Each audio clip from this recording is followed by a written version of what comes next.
رسول اللہ صلی اللہ علیہ وسلم نے کہا جو بندہ نماز پڑھنے کے لیے نکلتا ہے وہ اپنی انگلیوں کو ایسے نہ کرے، جس کو عربی میں تشبیک کہتے ہیں، اور اردو میں بعض اوقات اس کو کڑاکا نکالنا یا چٹکنا، انگلیوں کو ایسے ایسے کرنا۔ رسول اللہ صلی اللہ علیہ وسلم نے اس چیز کو پسند نہیں فرمایا۔ کس وجہ سے؟ نماز کے آداب کی وجہ سے۔ ویسے بغیر نماز، بعض محدثین نے اس کے بارے میں خیر تفصیلی بحث کی ہے، اگر بندہ مسجد کی طرف آ رہا ہے تو خصوصی طور کے اوپر یہ کام نہ کرے۔ انگلیوں کی تشبیک، اس کو بھی تشبیک کہتے ہیں، انگلیوں کا ایک دوسرے کے اندر ڈال کر بالکل لغو انداز میں غیر متوجہ ہو کر، یہ بنیادی طور پہ جب انسان غافل ہوتا ہے تو جیسے آپ ایک حرکت انسان کی عادت ثانیہ کا حصہ نہیں بن جاتی۔ بعض لوگوں کو آپ نے دیکھا ہوگا وہ ایسے داڑھی کو ہر وقت کرتے رہتے ہیں، بالوں کو، سر کو، بعض بچے ایک ہی عادت کو مستقل کرنا شروع کرتے ہیں، تو بعض لوگوں کی یہ بھی عادت ہوتی ہے، تو یہ ایک لغو عادت ہے۔ تو رسول اللہ صلی اللہ علیہ وسلم نے فرمایا جب آپ نماز پڑھنے کے لیے جا رہے ہوں تو آپ نے یہ نہیں کرنا۔ وجہ کیوں نہیں کرنا؟ تو اس کی علت رسول اللہ صلی اللہ علیہ وسلم نے بیان کی، کیونکہ آپ نکلتے ساتھ ہی حالت نماز میں ہیں۔ انسان دیکھیں نماز کے لیے آ رہا ہوتا ہے، اگر اس کو یہ احساس ہو کہ میں حالت نماز میں ہو چکا ہوں، گھر سے نکلا، اور اگر اس کو یہ حدیث سمجھ آ جائے کہ میں گھر سے نکلتے ہی نماز میں ہوں، تو بتائیے کوئی لغو حرکت کرے گا؟ یہ بنیادی طور پر ٹریننگ ہے، آپ کی اصلاح کی جا رہی ہے کہ آپ جب گھر سے نکل ہی پڑے ہیں وضو کر کے،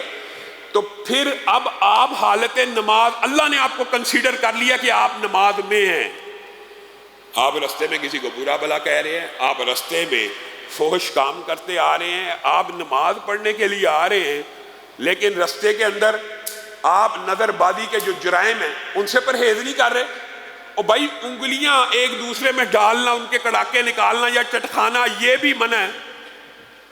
نماز کے لیے نکل آئے ہیں، اللہ کے سامنے پیشی ہے، اللہ کے دربار میں حاضر ہونے لگے ہیں، اللہ کے سامنے کھڑے ہونے لگے ہیں، آپ نے اس کو معمولی عبادت سمجھ لیا، آپ نکلتے ساتھ ہی نماز میں داخل ہو چکے ہیں۔ اب وہی ایٹیکیٹس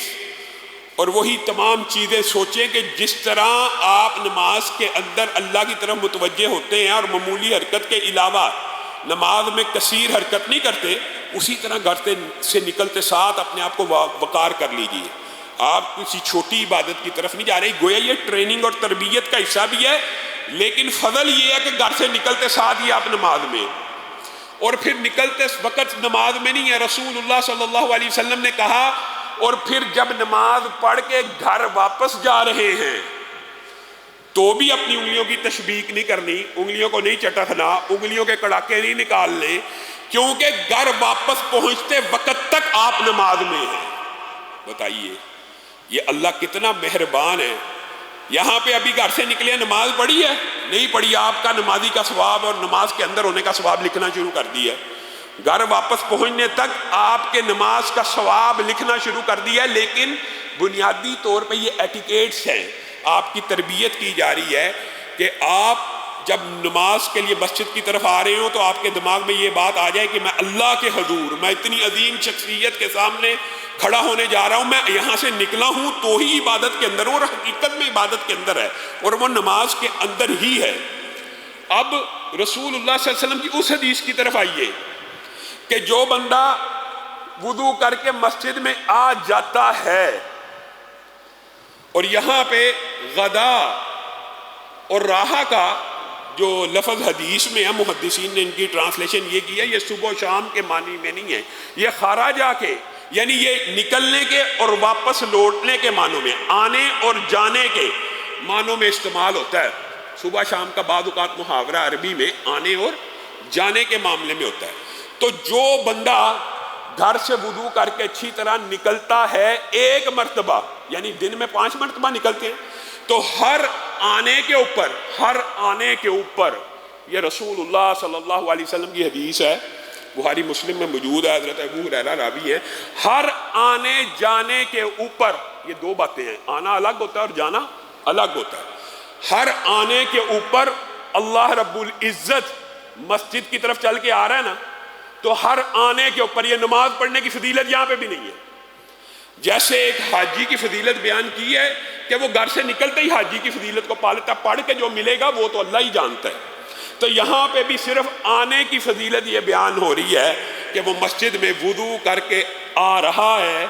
تو اس کے اس ایک آنے کے اوپر اللہ رب العزت جنت میں اس کے لیے ایک میزبانی تیار کرتے ہیں۔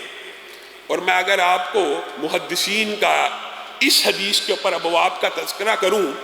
تو امام ابن حبان نے اور امام ابن خزیمہ نے اسی حدیث کے اوپر دو مختلف باب باندھے ہیں۔ امام ابن حبان نے کہا اگر نوذو نون اور زا کے اوپر پیش ہو تو اس حدیث کا مطلب فرق ہو جاتا ہے، اور اگر نون اور کے اوپر پیش اور زا کے اوپر سکون ہو، اگرچہ یہ عربی کی بات ہے لیکن آپ کو سمجھانے کے لیے کہ یہ نزولہ بھی پڑھا جا سکتا ہے اور نزلہ بھی پڑھا جا سکتا ہے، اور محدثین نے الگ الگ باب بندے ہیں۔ ابن حبان کے نزدیک اور امام ابن خزیمہ کے نزدیک اس میں فرق ہے۔ کیا فرق ہے؟ آنے کے اوپر ایک مہمانی کی بجائے اللہ رب العزت جنت میں ایک محل اور گھر یعنی منزل تیار کرتے ہیں۔